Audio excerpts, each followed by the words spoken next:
Here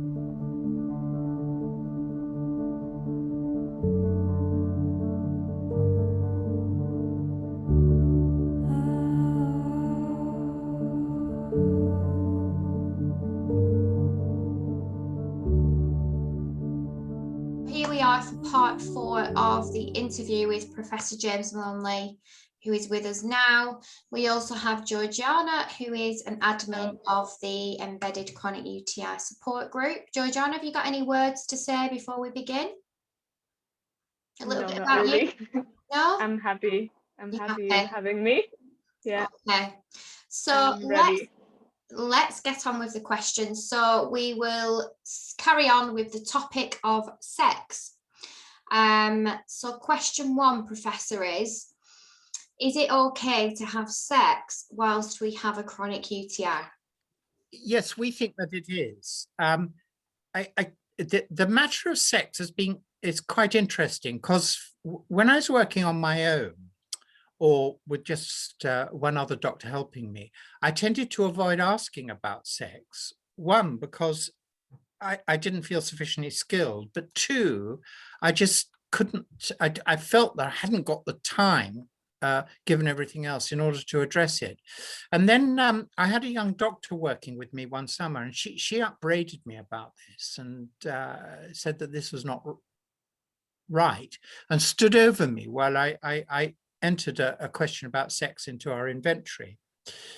And I was very grateful for this. I mean, I admit that I got this badly wrong, and I started to recognize that people were terribly troubled by sex, and we have to address it. So since then, I've been learning quite a bit about it, and we've gradually, bit by bit, come to have a policy. And the first thing is that we don't think, on the evidence that we've got, that having sex does harm. Now, in the early stages, when we're treating people, sex can be painful, and it can result in quite nasty flares afterwards. And so we adopt the process of, let's get the treatment going so we can damp down the infection, damp down the inflammation. And then we encourage people to start slowly getting back to sex. And in fact, nowadays, sex has become quite an important outcome measure and a signpost, so that we can chart the fact that they're gradually getting back to sex and it's starting to go all right. And that tells us that the treatment is making progress. Now, of course, the big question people ask is, does sex introduce a new infection into the bladder?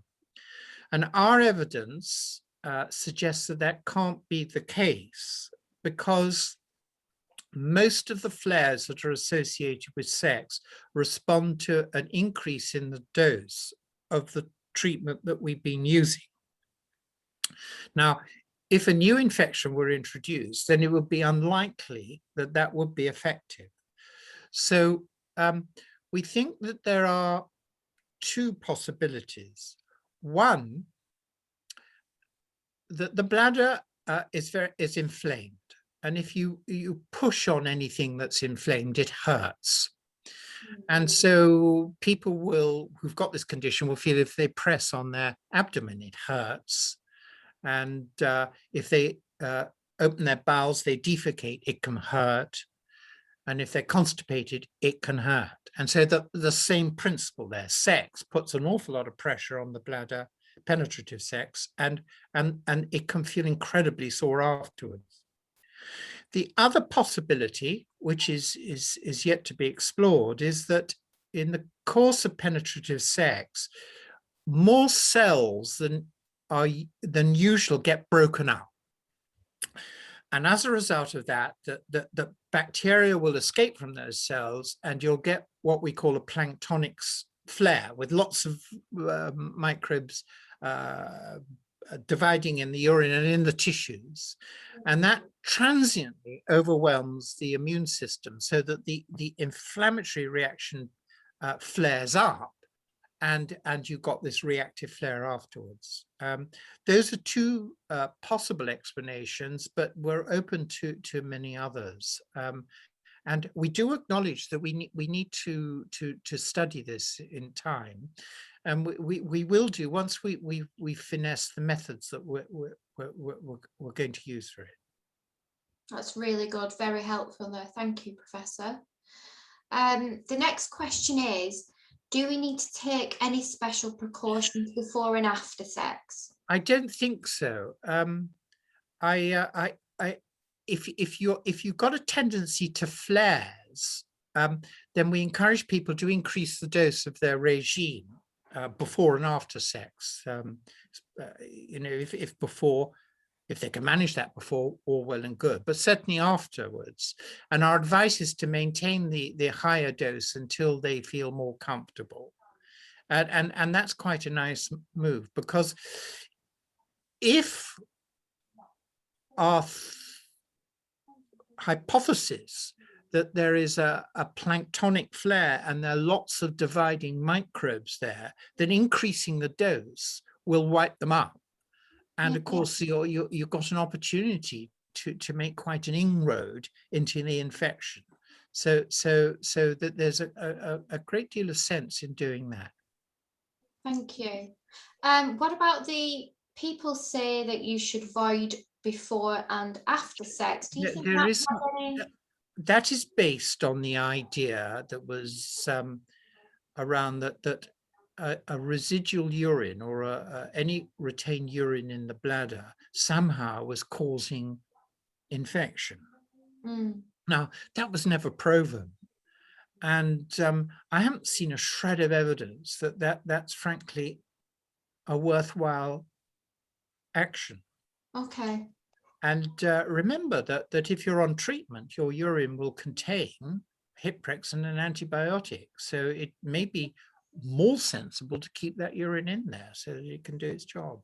Yeah. I really don't think that, I have never ever seen any evidence that convinces me that these various rituals that are suggested before and after sex make any difference at all. Okay. I would just stay there in bed and sleep it off. Well, that would be nice to just do that, but lots of people do not. So yeah, thank you for that. The next one is, can a UTI be passed on during sexual intercourse or oral sex? We've seen no evidence of that. I mean, that clearly UTI is, you know, in the same area as sexually transmitted diseases. But the conditions that we're treating, these chronic UTIs, behave in very different ways. And we haven't seen evidence that sexual transmission is a common occurrence. Sometimes in couples, we've edged quite close to it, but gosh, it's rare. It's rare. So I don't think it's worth worrying about. Thank you. The next one is, do you rule out STIs during a first consult, such as chlamydia, which can present with UTI-like symptoms? When we're clerking people in, when they first arrive, we ask them about whether they've had sexually transmitted disease screens, and the overwhelming majority have. Okay. And if for any reason we feel that it's necessary, then we'll ask them to do so. Now, in fact, what's interesting is the more common reason that we ask people to go and visit a sexually, what do we call it nowadays? It's called sexual health clinic. Yeah. Is when they're being troubled with thrush or candida and it's not settling down, because we find that they clearly understand it much better than we do in the sexual health clinic, and sometimes the diagnosis turns out to be not candida or thrush. People assumed it was, and it's an eczema or a psoriasis of the vulva or something like that. Yeah, a vaginal atrophy as well is quite. Yeah, that's right. So, but we would refer for specific sexual disease screening in someone who hadn't been screened previously if there were good reason for doing so. But frankly, virtually everybody's been sexually disease screened by the time they get to us. In fact, to be honest, our patients have had virtually every single investigation you could imagine for this by the time they get to us. I know. Usually many years down the line by the time they reach your care, isn't it? Thank you. It's just something that crops up quite often on the group. Yes, now chlamydia and ureaplasma. No, mycoplasma, ureaplasma, chlamydia. Okay. That's my next question, actually. Okay, so I'll bring that up. Well, we've looked at this quite carefully when Utis Multi did her study, and we did not find chlamydia in our patients. And it was an important study because it had never been done before. When we were set out on the study, the STI doctors were sort of thought, well, why are you doing it? What's the point? But in fact, my point was, well, there may be no point in your eyes, but it's never been done, so we need to check it. Yeah. And we didn't find it.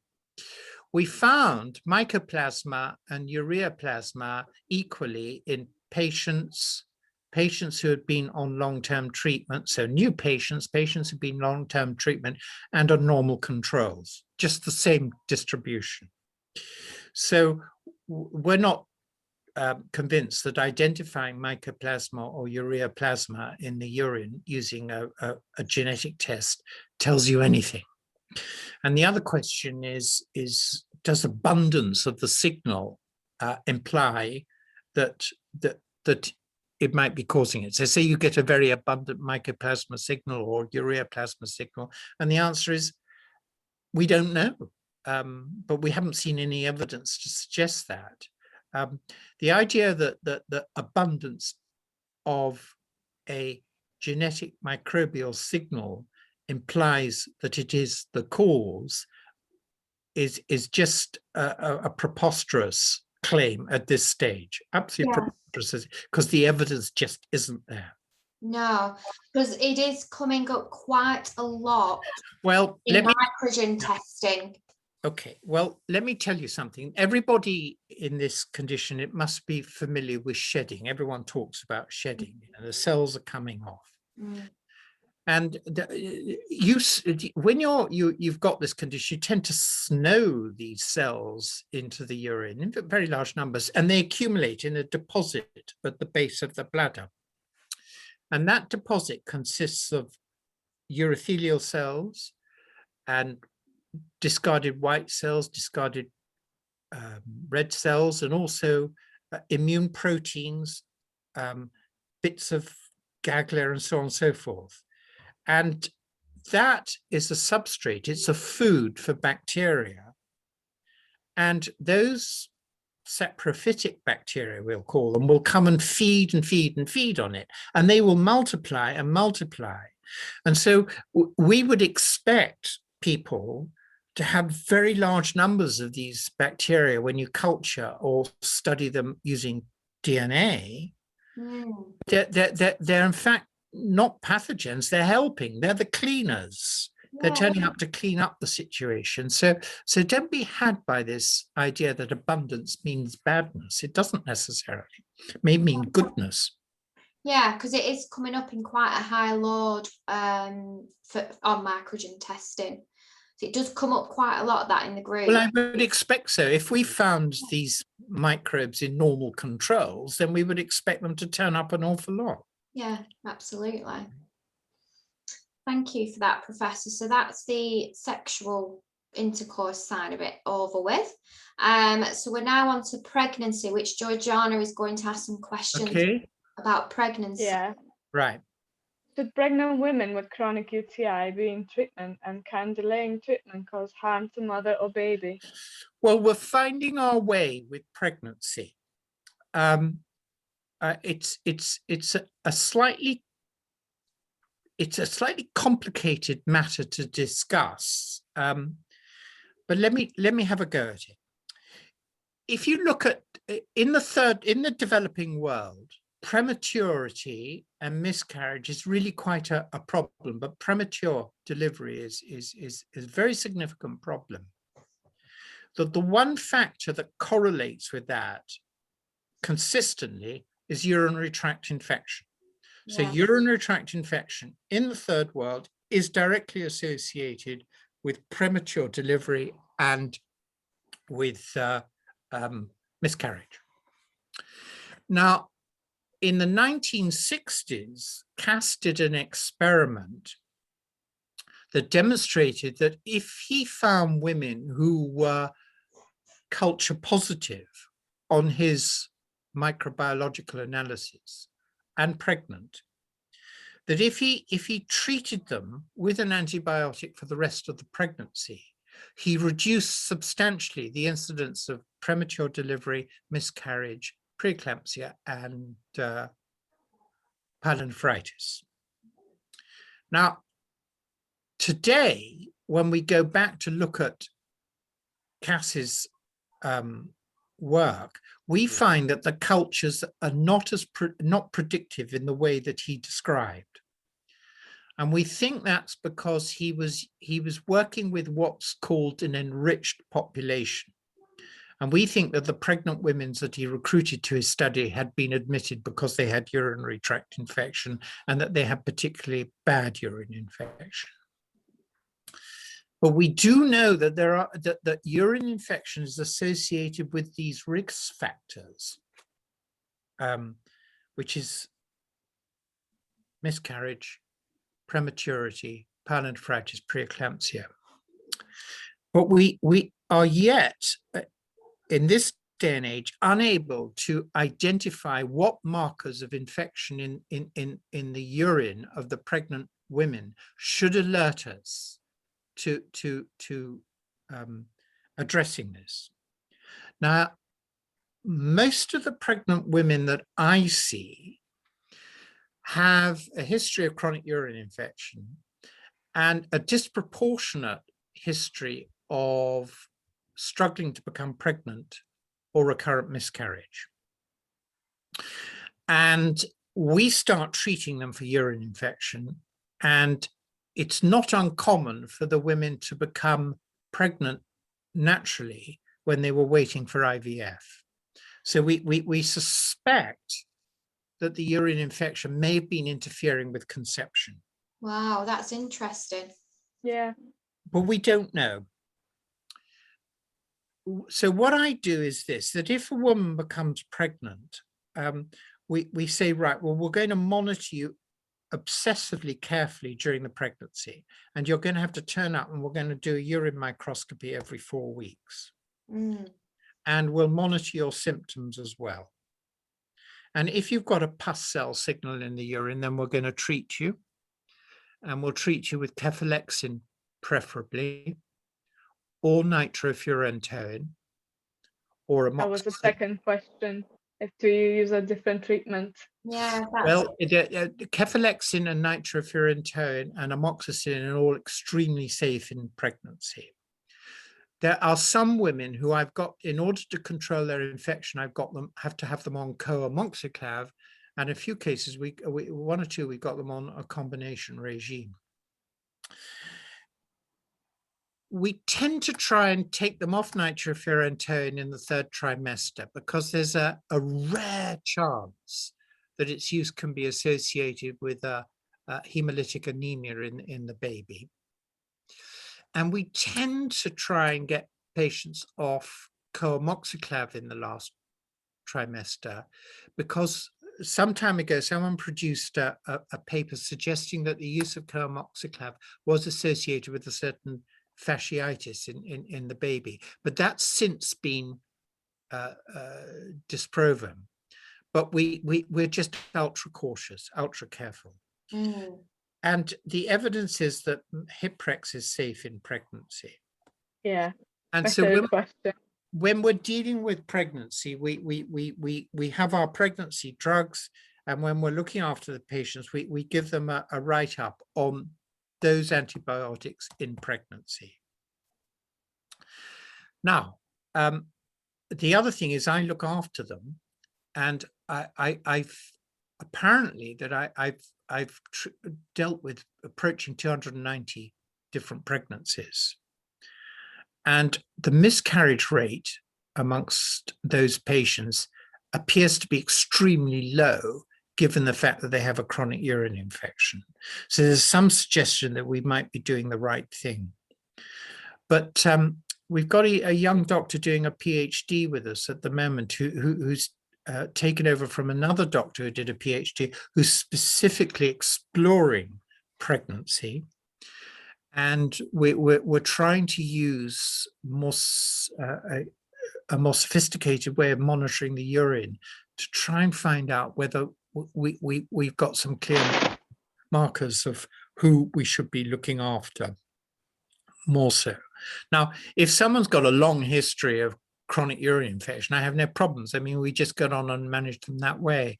But what I'm interested in is the other women out there who may or may not have a urine infection, and how we should identify them, and how we should conclude that they are at risk. And that requires more work. So is that helpful to you? Absolutely. Yes, Thank you. Next question. You must, can I caution you there that my comments on pregnancy and my experiences on pregnancy are with women who've had a long history of chronic urine infection and have become pregnant. All right. Yeah. Actually, we had one the other day who wrote to me saying that she'd gone and got pregnant spontaneously while waiting for, and had to cancel her IVF appointment. That's pretty good, isn't it? That's amazing. That's I also have incidences of patients coming to me, and we start them on treatment, and the next thing we hear is they write, "Oh, I've become pregnant."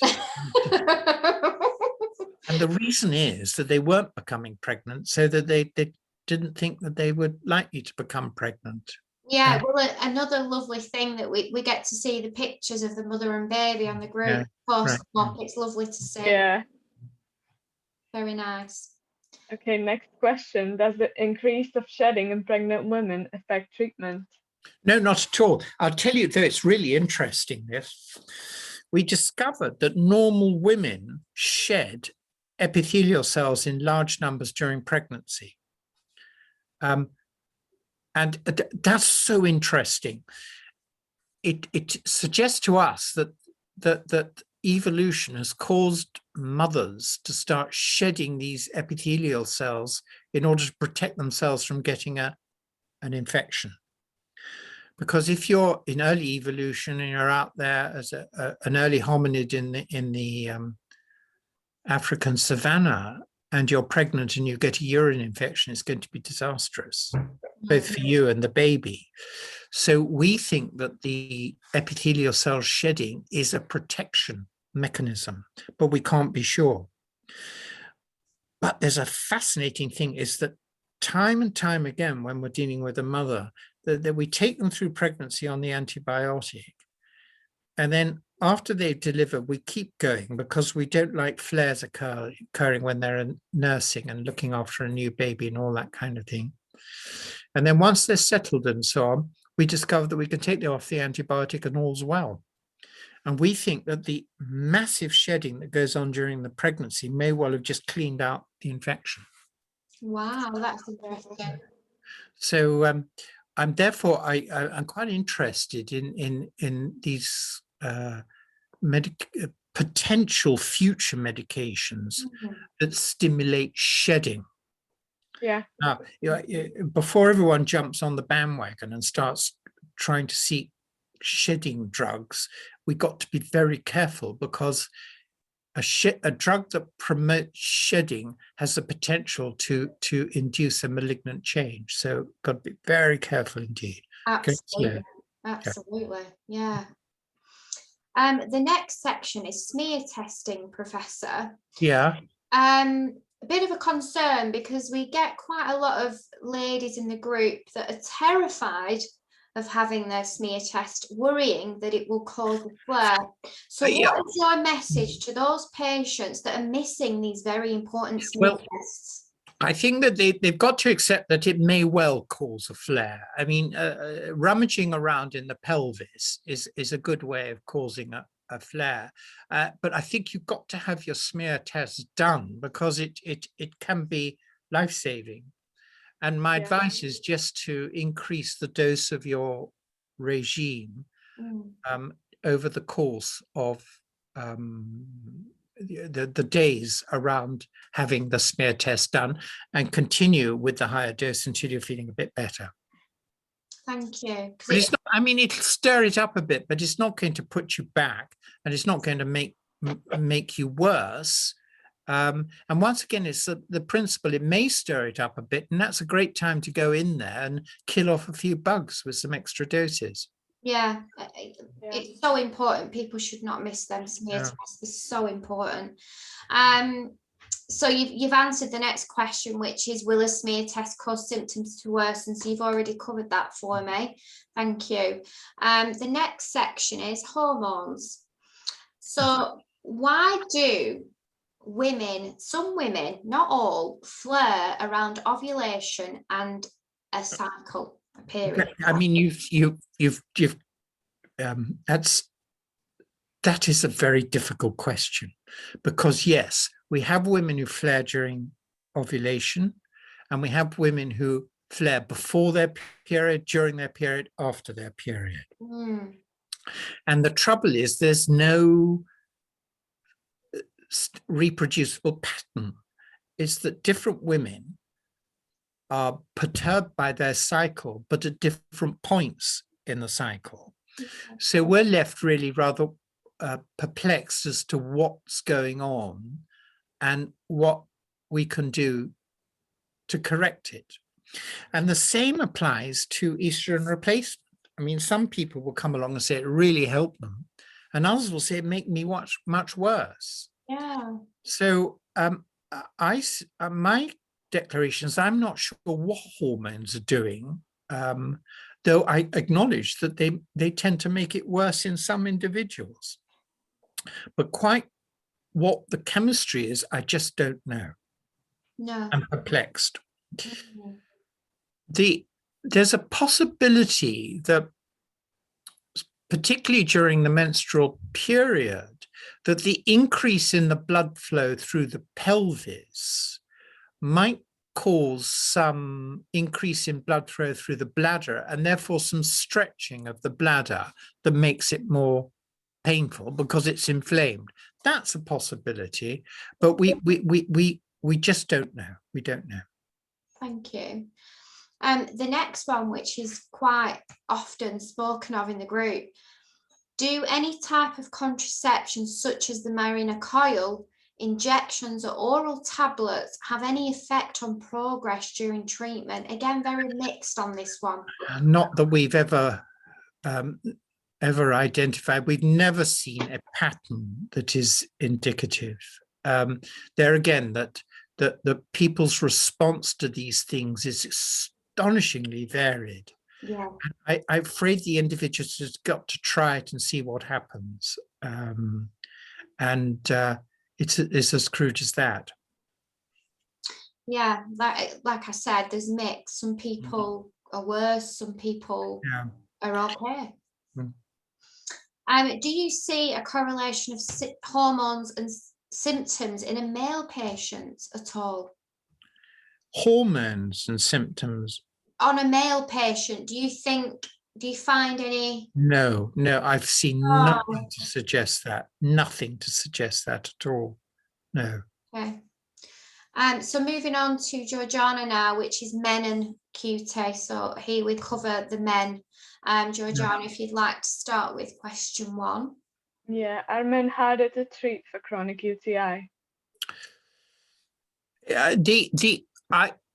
I think that we're still learning about men. The numbers of men that we're seeing have been increasing slowly. The overwhelming majority of them are suffering from the kind of chronic prostatitis type syndrome. I think it's probably naive of us to try and discriminate between chronic urinary tract infection, chronic epididymolycitis, and chronic prostatitis. I think that they're probably all connected in their different ways. Yeah. Certainly, by and large, the men tend to have a relatively low white cell count, and their epithelial cell counts are less exuberant. so that their urine is quite a lot less impressive than the women's with chronic urine infection. The men, there's some very characteristic symptoms that we look out for. There's this intense penile tip pain that can be a problem. There's pain in the genitalia or in the low abdomen after ejaculation, and pain on defecation. Those are all quite useful to us. And pain that can radiate into the testicles. We're tending to manage most of them using a tetracycline or a macrolide, and quite often in combination. Yeah. And the other thing I will say is it's slow. Oh boy, is it slow. It's really slow. And so we are very keen on signposts to guide us that we're doing the right thing. And because the urine is not terribly active, we can't get those kind of plots that we get out of the women that tell us a lot. So we rely very heavily on changes in the symptomatology. But we're getting good results, provided we're willing to be really patient. That there's no two ways about it. But it's slow motion. Yeah. Next question, is Hyprexalone effective on a male patient? Yeah, I got a few men who are just on Hyprex alone. It's going okay. It's going all right. Oh, good. That's good. And I mean, I read somewhere recently the Hyprex doesn't make any sense. It shouldn't work. Well, I mean, then that's just theory. You've got to learn by using it, and it can be quite useful. And so I'm very keen on using Hyprex in both sexes. It's a very important drug. Oh, absolutely. I agree.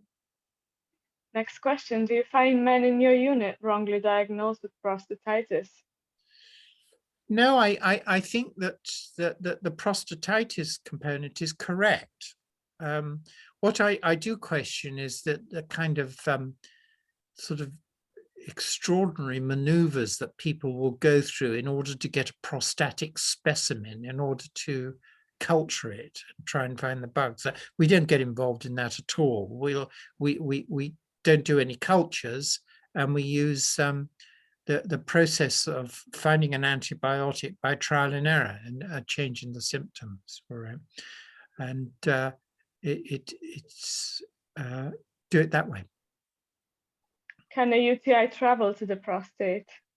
Yeah, I think it does. I think that you can get a urinary tract infection, and that will travel through the seminal vesicles into the prostate and down into the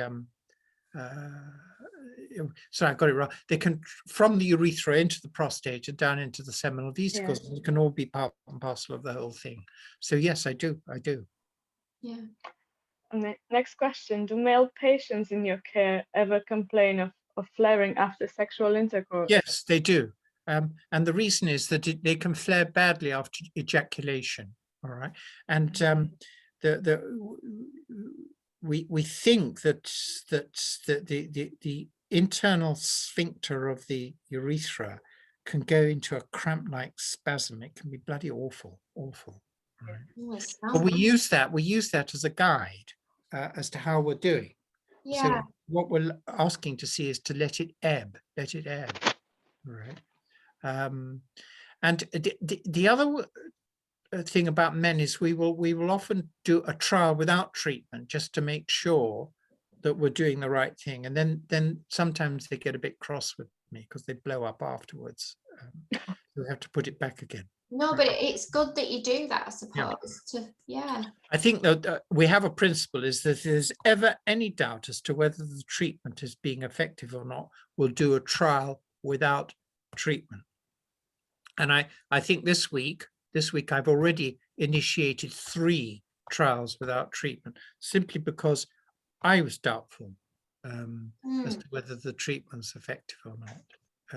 So it's quite an important principle of the unit that if you won't find a patient where we were ever doubtful and we didn't test it. Yeah. Next question. Do you find any men diagnosed with benign prostate hyperplasia?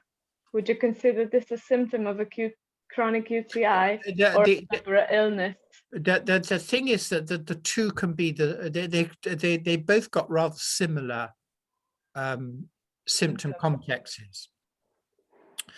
And I've had a few men who we treated for infection, and we've then arranged for them to have a prostatectomy as well, and it's been very successful.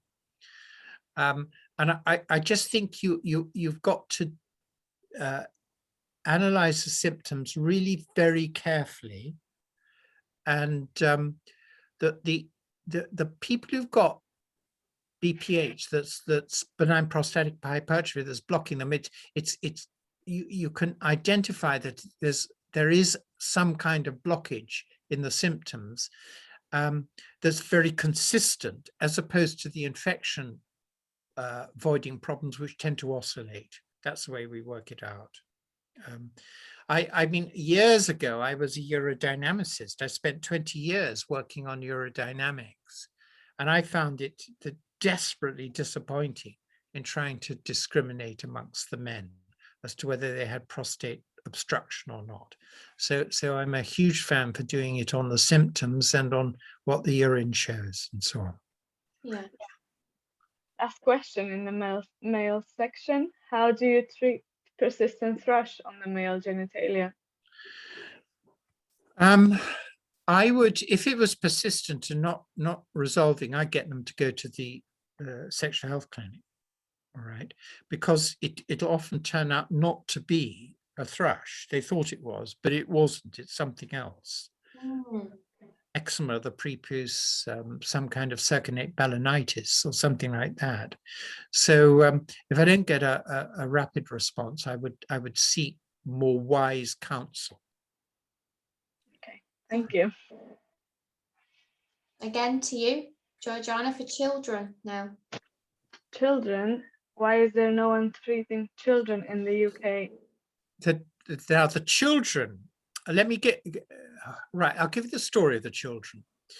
That right from about 1982, 83, our clinic was involved in the treatment of children.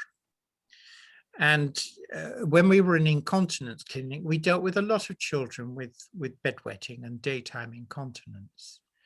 And in fact, for a significant part of my time during the 90s, I was responsible for the enuresis service, the community enuresis service.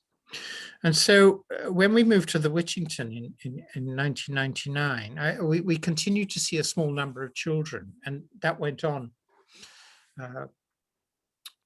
up until 2015. And then none of us thought anything of it, because in fact, when I was at St Pancras Hospital, we used to get referred patients from Great Ormond Street to care for. And then when we had that crisis where the clinic was closed, the managers introduced this stipulation that we were not to treat children unless we were under the supervision of a pediatrician. Now, we thought that was great, actually, because we were really keen for pediatricians to become involved in this. Now, in fact, our involvement in bedwetting in the early days and daytime incontinence was because as everyone knows, incontinence is not a particularly appealing subject, and so it was difficult to recruit doctors to participate. And of course, in the same way, we evolved into the treatment of infection in children when we realized that our understanding of the overactive bladder and frequency and urge incontinence was a bit naive, and that infection played a role. So we were treating children for infection up until 2015. And we can tell you that the same problems associated with diagnosis through dipsticks and through urine culture are no different in children as they are in the adult. Now, in 2015, what happened was that there was no pediatrician willing to collaborate with us in the way that was stipulated. And as I explained in the book, one kind doctor did agree to check my notes, but it really, I mean, that was not what we were after. We really needed a much more committed involvement, and as a result, that we reduced our. We saw the children that we had treated, and then we didn't take on any new cases. Yeah. Now, since 2015. As far as I can, there has been no overtures in order to seek a collaboration. And I understand that the situation hasn't changed. We have been doing some analysis recently on the incidence of chronic cystitis. And I can tell you that when we did, that there is a rise in chronic cystitis worldwide, notably in the UK, since the early 2000s. And when we did an age analysis, children are equally affected. So there's definitely a rise in the incidence of chronic cystitis amongst children. But at this stage, our unit is just simply not allowed to treat them. Can you see any change for the future for children's care? I think it has to come. I mean, Cystitis Unmasked, I made the point that there's clear evidence of problems with the tests and a clear evidence of problems with urine culture and interpreting that. And therefore, all of us have got to go back to scrutinize the way we handle urine infection. And pediatricians are just as effective as adult physicians and, for that matter, geriatricians. So I hope that it'll change. But I think that it's organizations like yours are the ones that are going to make the difference in the end. Yeah, I mean, I have an interview planned with a parent whose daughter suffers. Yeah. Very young, she's only 7 years old. So yeah, her mother also suffers, but to watch her daughter suffer like that is just appalling. Heartbreaking. Yeah, so I will be interviewing this parent of this little girl. So I hope that it gets spread around and a pediatrician picks it up and takes action, because changes need to be made. And for people that are watching, Professor does cover children. It's chapter 10 in his book. You do cover quite a large section in there for children. So yeah, let's hope in the very near future we get changes for children. I think that there's an important principle in all of this that, and I keep repeating it, is that in our unit, we have evolved a method of treatment, and I have not advocated it for other units to adopt until a randomized controlled trial has been accomplished. Yeah. And I'm well aware that the group that took over from me have put together an application that will be going in this summer in order to seek funding from a randomized controlled trial. Okay. I've also said that our unit has done the essential clinical science work necessary to lead up to the point where a randomized controlled trial is the next sensible step. And in doing that, we have achieved a proof of concept study. And the other point that I've made is it is crucial that I'm not involved in that randomized controlled trial, because what's going to be tested is the treatment strategies that are involved in my supervision.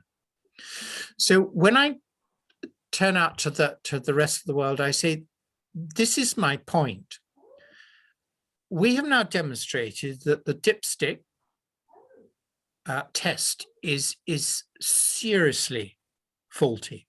In fact, it's giving you false information. And we've also demonstrated that the culture is way off target, and that not only is it extremely insensitive, but on top of that, we don't know whether the bugs that are isolated are causative, because no one's done the work necessary to check causation. So if you look at your guidelines for managing urine infection, they move on to the use of these tests really quite early. Now, if I tell you that those tests are not fit for purpose, my next question is, what are you going to do about it? And that's a perfectly reasonable question for any doctor dealing one-to-one with a patient, as it is for the various specialist groups and for the royal colleges that represent them. What is everyone going to do? And I'm not advocating our means of treating it. I tell everyone honestly what we have evolved, but as far as the general medical profession is concerned, what we're saying is please address what's been proven, and that is that the tests are done. Exactly. Is that helpful? Very, yeah. Thank you.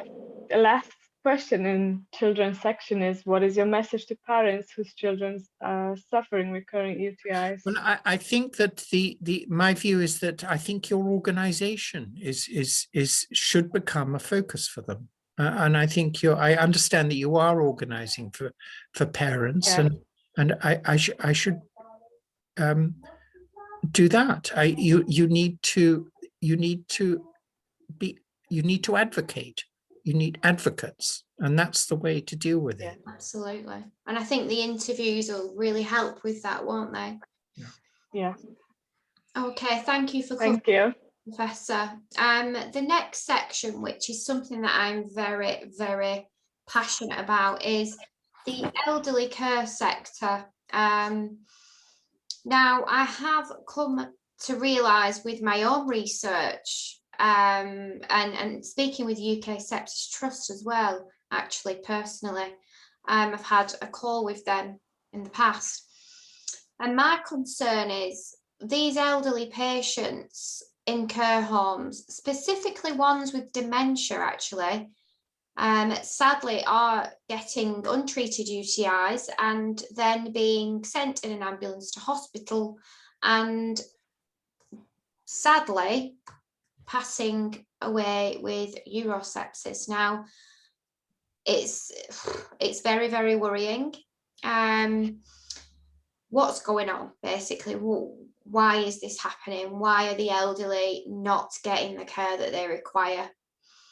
Why is this not being picked up in care homes?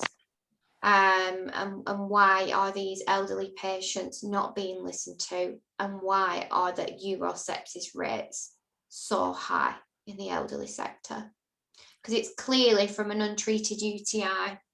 Yeah. What are your thoughts on that, Professor? I think that there is a serious problem with chronic urinary tract infection amongst the elderly. Yeah. And I think that an enormous amount of work needs to be done absolutely, in order to come to understand it and also work out some sensible strategies. Yeah. I think that there is a legitimate, serious concern about the wholesale use of antibiotics to handle that. Yeah. Because I think that we could get into all sorts of problems with toxicity. And certainly when I'm dealing with the elderly, our aim is to try and get this under control as quickly as possible and then manage it with methenamine. Yeah. And that seems to be quite a good strategy. There's no doubt about it that urinary infection will make the symptoms of dementia much worse. They will also increase a person's propensity to fall. They will increase the propensity to delirium, behavioral problems, and the such like. And I think that the other point I've got is amongst the elderly, just as amongst the rest of the population, you've got to stop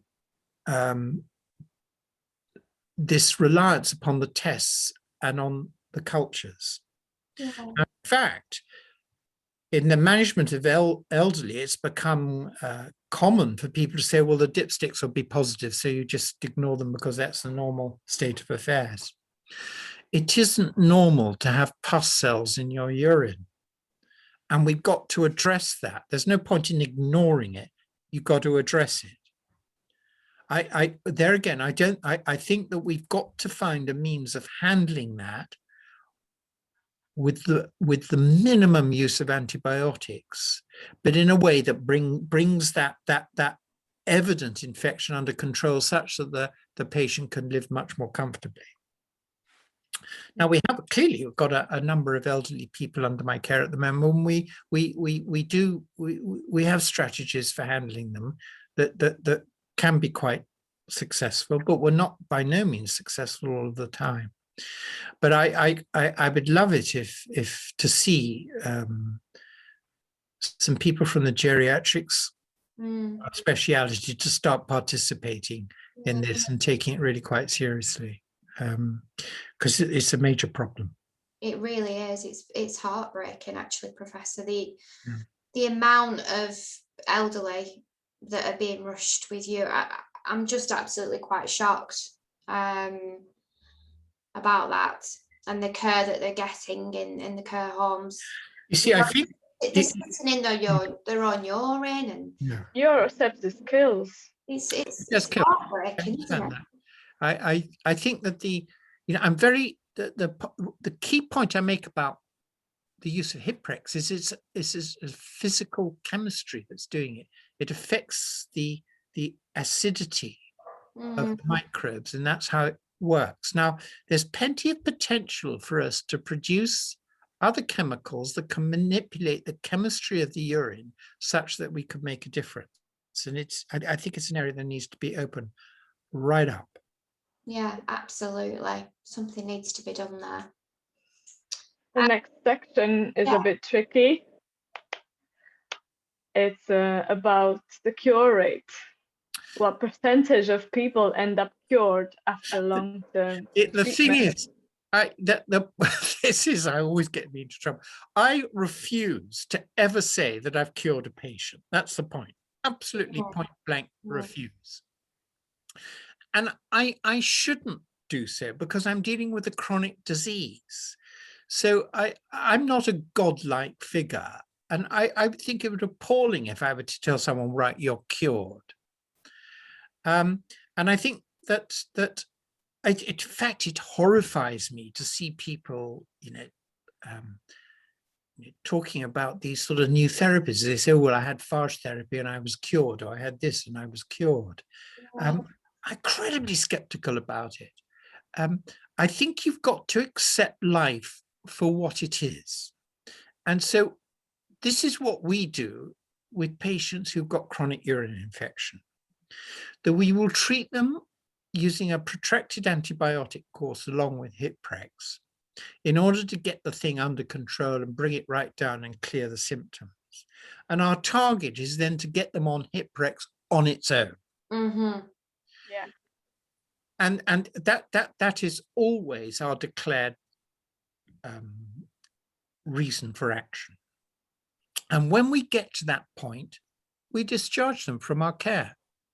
And we give them instructions on how to respond aggressively to the first symptoms of any recurrence of an acute urinary infection, and to take Hyprex for as long as they deem necessary.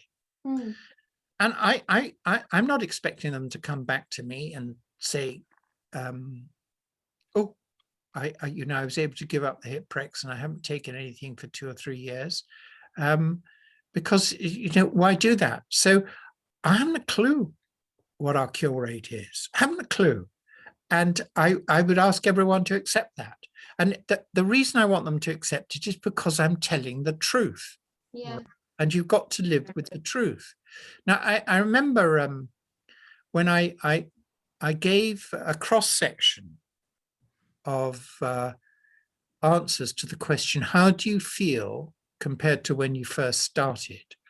Which is something all our patients know, that we ask that every time we see them. And so once in a while, we can take a cross-section and we'll report what that was in the last year or what have you. And because we don't click the cure thing, or, you know, very rarely one of the young ones will go and click a cure box by mistake or something. Oh, good God, the drama was unbelievable. I got all sorts of extraordinarily over emotional messages saying that they, you know, they felt desperate and so on. Well, I don't think that's a sensible response. You've got to accept life for what it is. And you're suffering from a chronic disease. We've brought it under control, and we will leave you. You can always come back to us if you want, but we will leave you with appropriate instructions once you can manage it just with the disinfectant. And that's as far as we can go. And that's all I'm going to tell you. Is that helpful? Yes, it is. I knew what your answer was going to be anyway to that, because you always make that clear on Twitter. But I think with this, I mean, I've been working with this condition now for God knows how long. Bloody hell, 40 years or something. In all sorts of different ways. When people talk about that they've cured patients, don't listen to them. Please don't listen to them. It's just a preposterous claim. You just don't know, right? Yeah, you don't know, and I suppose it takes time for somebody to say that word. To me personally, I'd say that you need to be non-symptoms for a long time, at least a year. Yeah, I would say several years. All right. Yeah, I mean, you'll get the odd person who's been absolutely fine. She'll write to me. She's been fine for 5 years and she's had an acute flare, and you know, fine, just treat it, and it'll settle. So you really the better question to ask is, well, how do you feel compared to when we first started? Exactly. Right? And is your life got back to normal? Okay, fine. Yeah. And you find the majority of them are, yes, it's changed massively. Fine, but then that's what you have. I mean, for instance, I've got hypertension, so I take, because I inherited from my parents, so I take tablets for my blood pressure. And from time to time, I try to remember to measure my blood pressure, but I don't think that I'm cured of my blood pressure. I don't expect to ever be cured of my blood pressure. But you know, do I feel okay? I feel great. Yeah. Yeah. So that's what you live with, right? Mm-hmm. Next question is, what can we as patients do to raise awareness for chronic UTIs? I can't answer that question, and I'll tell you why. My job is to provide the science. Yeah. I think I just need to speak from the science, particularly the clinical science. Mm. And after that, I hand it over to others, much wiser to me, who can work out what best to do. And I think that your organization is doing a great job there. Great job. So, and I happen to know that some people who are interested in the political work that needs to be done also think you're doing a great job. So I bow to their knowledge. You got to treat me just as someone who talks about the science. So I will bore you. All right. I'll just drone on about it. Doesn't bore us, Professor. We love it. At all. But if I start moving into the politics and what people should do and so on and so forth, I'm not qualified for that. I really don't know enough about that sort of thing to advise. Okay. Is that right? Yes, thank you. The next section is LUTS, Professor. Do you think LUTS clinic will ever expand at all? Yes, the LUTS clinic is expanding. So Which the Whittington, yes, the Lutz clinic is expanding. It has they've appointed they now have appointed a third consultant to a locum post, so that there will be 3 consultants where there used to be just me, and I think that there are plans to convert that post from locum to substantive. I certainly think that there is a change in attitude towards the Lutz clinic. So in 2018, when I finally left there, I remember at the end of 2018 feeling quite exhausted because I'd spent that year fighting to try and ensure that the Lutz clinic stayed open after I left. And there were all sorts of political machinations going on that were clearly designed to try and reverse that. It is an entirely different situation now. It's considered to be an enormously important service, and it's markedly supported. Now, there's that other important caveat, is that we're not recommending that others do what we're doing until a randomized controlled trial has been achieved. However, other doctors out there may disagree with that and say, no, well, on the evidence, this is the way I want to treat the patients. We have, there is a multidisciplinary team set up by a microbiologist in the West Country that's starting to meet quite regularly about urine infection. An astonishing number of people have come in to participate in that. And we will be opening our multidisciplinary team meetings to a broader clientele sometime possibly later on this year. It depends whether I can keep up or not. And our hopes are to create an academic hub at UCL with spokes out around the country, where doctors are practicing supported by the academic hub. Wonderful.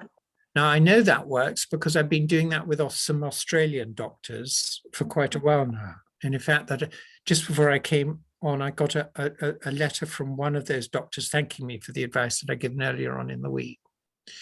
And I don't know why it's crystallized in Australia, but it has. And there are GPs out there who are treating patients successfully, and they bother me from time to time when they've got a more complex case. So we know that that hub and spoke works, and we're taking that experience back to the NHS at the Whittington to say this model appears to work, and that's what we'll build on. And so that's our hope. I mean, I understand something I've always been very conscious of, that the Harley Street Clinic was created in order to provide a service where the NHS was not providing it. And it continues to provide a service because of that there isn't that provision in the NHS. Now, I don't think that is a very satisfactory circumstance. So I'm really keen to see a growth in the provision coming in from the NHS. But I like all these things, it'll take time. Yeah, absolutely. Absolutely. The next question is, which we have to ask because it gets asked so much. Is it safe to have the COVID vaccine whilst in treatment for yes, it's entirely safe. There's no problem whatsoever. I've had mine and I'm safe. Yeah, that's right. It won't interfere with the medication at all. I mean, some people, I for one, can get quite a reaction after the COVID vaccine. And well, tough. But at least it shows you've got a nice exuberant immune response. Now, like all, if you get a systemic illness, your bladder might feel a bit worse at the time. But that's just the standard sort of stress of intercurrent illness. But that's as close as you get. But definitely for God's sake, have the COVID vaccine. I think these people who are not having the COVID vaccine are frankly crackers, because COVID is a very nasty disease to get. And okay, there are plenty of incidents of people who have had the COVID and they hardly have any symptoms at all. But you really don't want to get the severe form of it, and you certainly don't want to go and get long COVID. Now, the Americans tell me that 30% of their significant COVID disease results in long COVID. So get the vaccine. It works. Yeah, thank you for that, Professor. I think that's it for questions. I mean, what I'd like to end this up with is, what would be your message to those patients that are reluctant? Because we do come across a hell of a lot of people that are really worried about the long-term antibiotic method. What is your message to those patients that are really reluctant but are suffering? Suffering. Yeah. What's your last message to them? Well, I'll give you this thing that I'll give the story about it, is that way back, just over 20 years ago, when we started to work with this, and what was happening is I started off by saying, okay, well, we'll treat you for 14 days. And they did really well. And then we stopped it and the disease came back again. So by that process of stop, restart, it became increasingly clear to me that we were not going to get away with this without rather protracted courses of antibiotics. And I became terribly worried, incredibly worried about it. And for a long time, it was something that haunted me constantly. And so right from those very early days, we instituted meticulous safety surveillance. And we kept up that habit ever since. And we can provide people with safety surveillance data at the drop of a hat.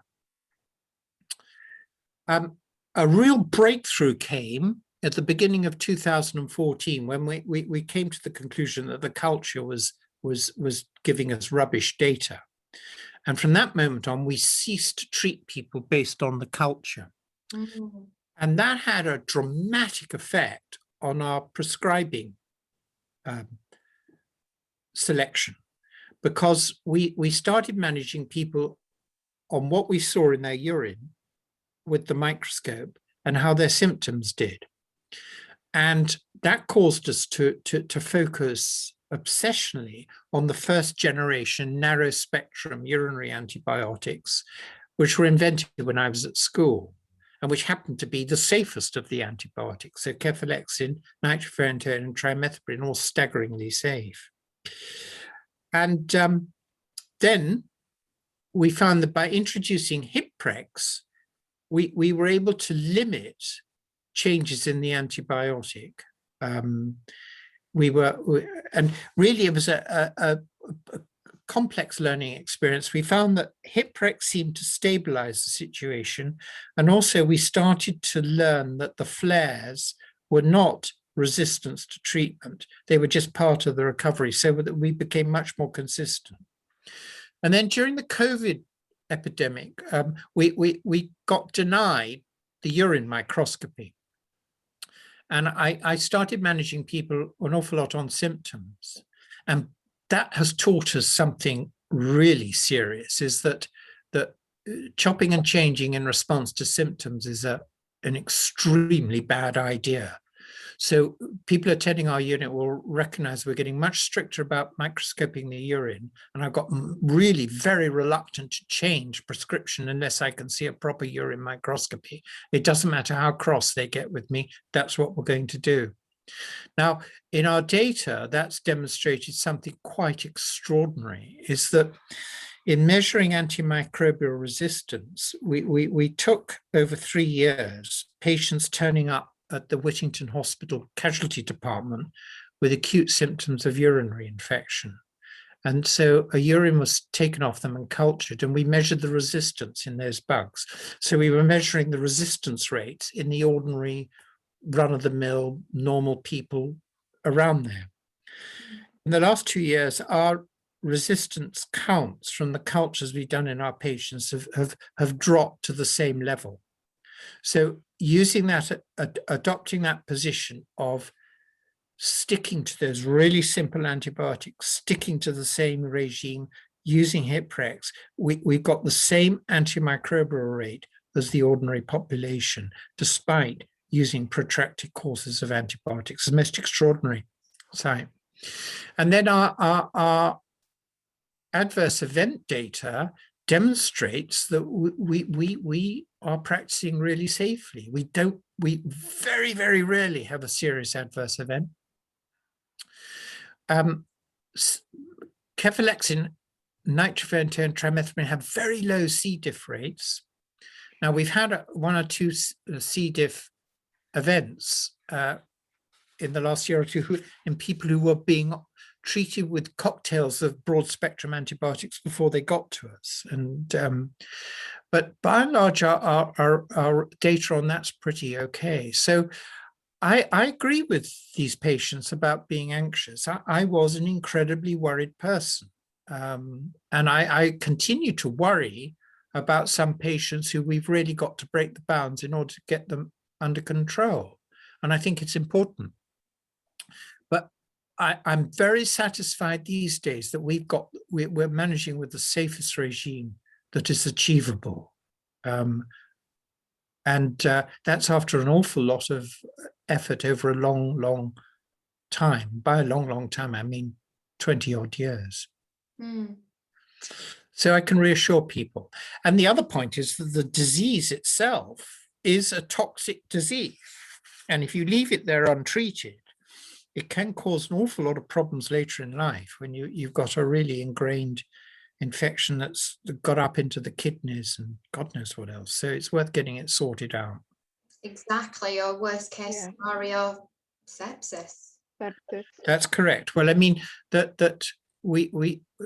it's very unusual for our patients to end up in hospital with urosepsis, but it's not unusual for the patients out there to end up in hospital with urosepsis. And they've got to understand it's a very serious condition. And I was one of them. Yeah, that's true. Yeah. For treatment. So thank you, Professor. I think that's everything in part 4. So we really, really appreciate you taking the time to do this. Georgiana, is there anything else you would like to ask Professor? Have we got everything covered? Everything's covered. Right. So thank you so much, Professor, Okay. again, for your time. It's nice to talk about it. Okay. Thank you very much.